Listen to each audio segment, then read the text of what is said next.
안녕하세요. 김nom사TV의 노동백과 시선 13번째 시간 이어나가겠습니다. 자, 지난 시간에 겸업금지를 조금 다뤘다면 겸업과 경업 좀 유사맥락한 부분이 있지만 개념은 약간 미묘하게 달라요. 그리고 이제 실제 현실에서 쟁점되는 부분은 조금 달라요. 겸업은 아무래도 이제 근로계약 존속 중에 많이 문제가 된다면 경업은 솔직히 이 근로계약 종료가 좀 더 이슈기는 해요. 그러니까 경업금지 의미는 내가 일하는 도중에는 다 적용되는 거죠. 근데 근로계약 관계가 종료된 후에, 나 퇴사한 후에 이게 보통 문제가 많이 됩니다. 예.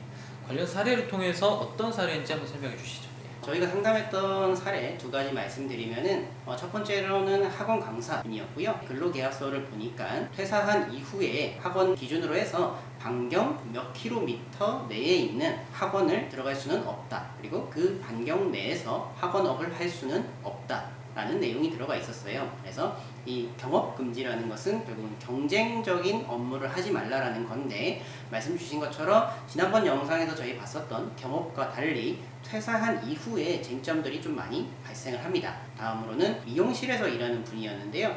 헤어 디자이너로 이렇게 일을 하시다가 마찬가지로 그런 규정이 있었습니다. 반경 얼마 아니면은 몇 분 이상 떨어진 거리, 이렇게 많이 표현이 되어 있었고요. 그 거리만큼 아니면 그 시간만큼 떨어진 곳에서는 창업할 수도 없고 근로자로서 일을 할 수도 없다라는, 그래서 퇴사한 이후에 직업을 제한하는 이런 내용들이 보통 사례로 좀 보이고 있습니다. 보통 근로관계가 종료하면 다 끝이죠. 현실적으로 요즘에는요, 특수한 기술이나 환경을 가진 분들한테 요구를 자꾸 해요. 경업금지 의무에 대한 계약을 쓰고 나가라고 자꾸 요구를 하시는데, 제가 뭐 솔직히 현실적으로 말하면 안 쓰는 게 낫습니다. 근데 이제 보통 쓰시고 나오는 경우들이 꽤 있어서 이게 문제가 되고 있는 거죠. 관련 법령 등 뭐 규정은 뭐 지난번에 제가 설명드린 규정이 거의 유사합니다. 사실은 뭐 근로계약상의 의무, 그 다음에 상법상의 의무, 뭐 형법상의 의무, 뭐 영업비밀 보호에 관한 의무, 뭐 이런 관련 규정인데, 문제는 이제 근로계약 종료 후는 사실은 뭐 징계 이런 게 나올 리가 없잖아요. 이 문제는 이제 다뤄지지 않는 거죠. 내가 뭐 근로관계 쭉 났는데 뭐 징계를 할 게 뭐가 있어요. 그 다음에 계약상의 의무가 뭐가 남아있어요. 그런 거 없어요.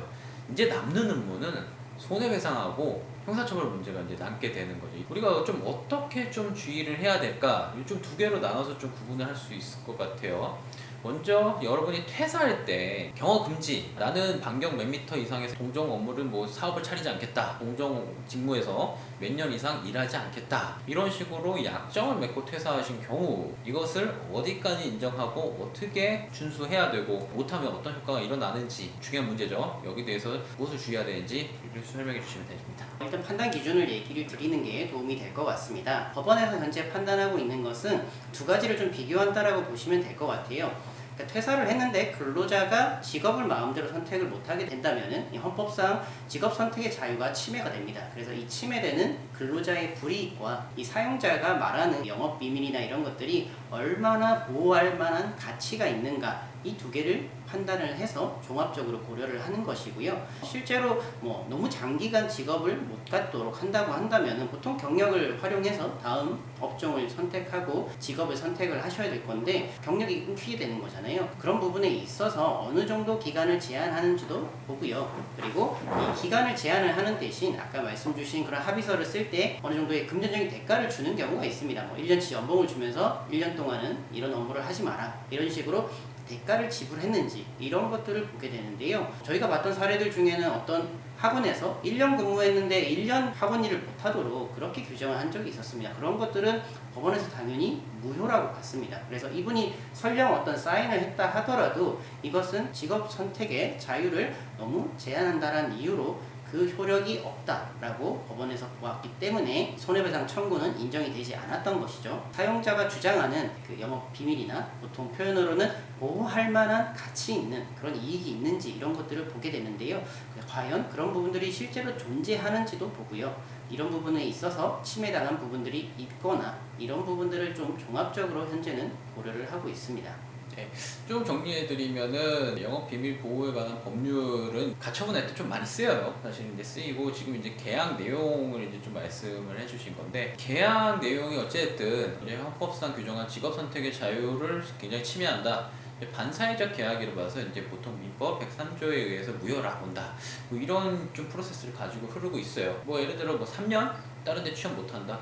뭐 죽으란 소리죠. 이런 경우에는 보통 무효라 보죠. 보호할 가치 이익이 뭐 경제적 이익, 그 다음에 보상의 여부, 뭐 기타 등등을 다 보지만 계약을 맺었다 해서 언제나 유효한 것이 아니다 말씀드리고 싶은 사항이고, 또 한 가지면 계약을 맺지 아니한 경우, 이 경우에도 이러한 효과가 날 수 있는가? 일단은 계약에 의해서 뭐 무효고 말고 할 게 없어요. 왜냐면 계약을 맺지 않고 퇴사했기 때문에. 근데 법원은 예외적으로 조금 인정해주는 경향도 가지고 있습니다.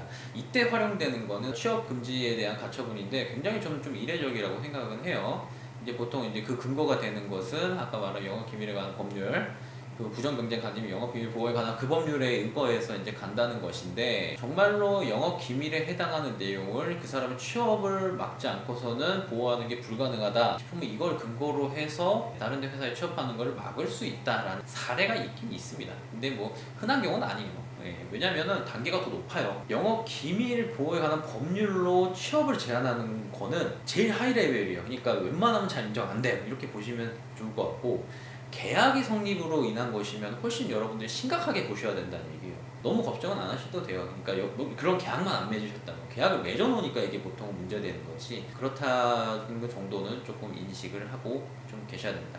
마찬가지예요. 이거는 뭐 전에 겸업금지 설명드렸지만, 이거 위반할 경우에는 손해배상을 뭐 자신이 벌어들인 손해를 배상해야 될 의무가 있을 수도 있고, 말 그대로 형사처벌 문제가 나올 수도 있고, 퇴사를 했기 때문에 사실은 뭐 이제 여기 징계에 관한 문제는 뭐 별반 문제 될 것이 없다. 뭐 이렇게 조금 이해하시면 될 거는 같습니다. 좀 이 문제는 전문적 지식 또는 전문적 기술을 가지신 분들한테 좀 많이 발생을 하거든요. 자신의 좀 경력사항을 가지고 고유한 자산을 가지고 영업을 자유롭게 하지는 못하지만 종속적 관계를 가지신 분들은 항상 이게 좀 주의해서 좀 보실 만한 내용이에요. 이런 문제는 항상 걸리고 사직서를 받을 때도 항상 문제가 되고 있으니까. 자, 오늘 김동선 TV에서는 경업금지 다뤄봤고요. 이 영상 궁금한 점 있으면 카페에 남겨주시면 됩니다. 좋아요, 구독도 그대로 좀 부탁드리고 감사합니다. 감사합니다. 예.